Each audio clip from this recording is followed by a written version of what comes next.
जाने हमारे धर्म ग्रंथों में वर्णित महाविनाशकारी युद्धों की कथाएं आपके अपने YouTube चैनल धर्म युद्ध में, तो सब्सक्राइब कीजिए धर्म युद्ध। महाभारत युद्ध के एक ऐसा योद्धा थे जिन्हें अपने जीवन काल में बार बार अपमानित होना पड़ा।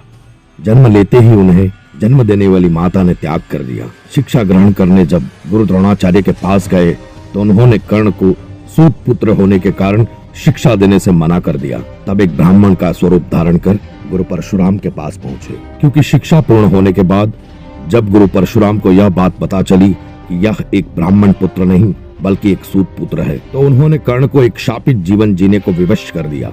लेकिन कर्ण ने कभी हार नहीं मानी और अपने बाहुबल से उन्होंने भारतीय पौराणिक इतिहास में वो ख्याति हासिल की जिसके वो हकदार थे। कर्ण महाभारत के वो धर्मनिष्ठ योद्धा थे जिन्होंने अधर्म यानी दुर्योधन की ओर से यह युद्ध लड़ा था, लेकिन उन्होंने कभी भी युद्ध नीति को भंग नहीं किया और ना ही कौरव सेना के सेनापति रहते हुए कोई छल होने दिया। इतना ही नहीं, कर्ण ने अस्त्र शस्त्रों का संधान भी धर्म के पथ पर ही किया।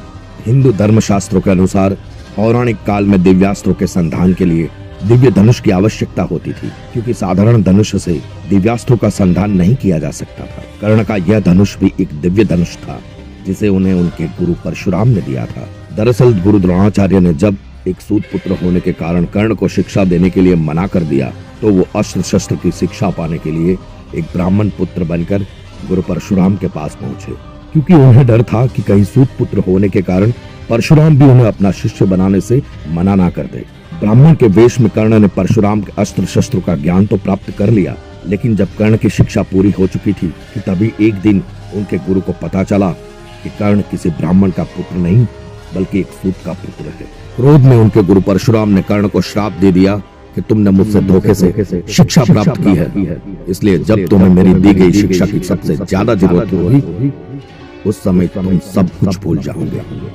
परंतु जब कर्ण ने वेश बदलने का कारण बताया तब गुरु परशुराम का क्रोध शांत हुआ और उनका मन व्यथित हो उठा। फिर परशुराम ने कर्ण से कहा कि हे वत्स, मैं दिया हुआ शाप तो वापस नहीं ले सकता, लेकिन मैं तुम्हें धनुष रूपी एक कवच देता हूँ। जब तक यह धनुष तुम्हारे हाथ में रहेगा तब तक तीनों लोक का कोई भी योद्धा तुमसे नहीं जीत पाएगा। गुरु परशुराम के इस धनुष का नाम विजया धनुष था।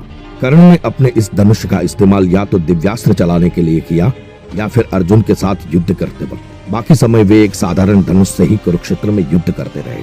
महाभारत युद्ध के 70वें दिन अर्जुन और कर्ण के बीच युद्ध चल रहा था। तभी कर्ण ने एक बाण अर्जुन पर चलाया जो साधारण बाणों से अलग था। बाण को अर्जुन की ओर आता देख भगवान श्री कृष्ण समझ गए कि वो बाण नहीं बल्कि बाण रूपी अश्वसेन नाग है। तब उन्होंने अर्जुन को बचाने के लिए अपने पैर से रथ को दबा दिया। भगवान श्री कृष्ण के ऐसा करने से रथ के पहिए जमीन में धंस गए, साथ ही रथ के घोड़े भी झुक गए। तब वह बाण रूपी अश्वसेन अर्जुन की जगह अर्जुन के सर के मुकुट पर जा लगा। वार खाली जाने के बाद अश्वसेन कर्ण के तर्कस में दोबारा वापस आ गया और अपने वास्तविक रूप में आकर कर्ण से बोला, हे अंगराज, अब की बार अधिक सावधानी से बाण संधान करना। इस बार अर्जुन का वध होना ही चाहिए, मेरा विष उसे जीवित नहीं रहने देगा। तब कर्ण ने उससे पूछा कि आप कौन हैं और अर्जुन को क्यों मारना चाहते हैं? तब अश्वसेन ने कहा, मैं नागराज तक्षक का पुत्र अश्वसेन हूं। मैं और मेरे माता खांडव वन में रहा करते। एक दिन अर्जुन ने उस वन में आग लगा दी, जिसके बाद मैं और मेरी माता आग में फंस गए। जिस समय वन में आग लगी थी उस वक्त मेरे पिता नागराज तक्षक वहां नहीं थे। मुझे आग में फंसता देख मेरी माता मुझे निगल गई और मुझे लेकर उड़ गई। परंतु अर्जुन ने फिर से माता को अपने बाण से मार गिराया, लेकिन मैं किसी तरह बच गया। जब मुझे यह बात पता चली कि मेरी माता को अर्जुन ने मारा है, तभी से मैं अर्जुन से बदला लेना चाहता हूँ और इसी कारण आज मैं बाण का वेश धारण कर आपके तर्कश में आ घुसा। उसके बाद कर्ण ने उसकी सहायता के प्रति कृतज्ञता प्रकट करते हुए कहा, हे अश्वसेन, मुझे अपनी ही नीति से युद्ध लड़ने दीजिए। आपकी अनीति युक्त सहायता लेने से अच्छा मुझे हारना स्वीकार है। ये शब्द सुनते ही काल सर्प कर्ण की नीति निष्ठा को सराहता हुआ वापस लौट गया। ये तो सभी जानते हैं कि कर्ण जैसा योद्धा अपनी दानवीरता के कारण जाना जाता है और उसी दानवीरता के कारण उसे इंद्र की वसावी शक्ति प्राप्त हुई थी। यह एक ऐसा अस्त्र था जिसे कोई भी अस्त्र काट नहीं सकता था।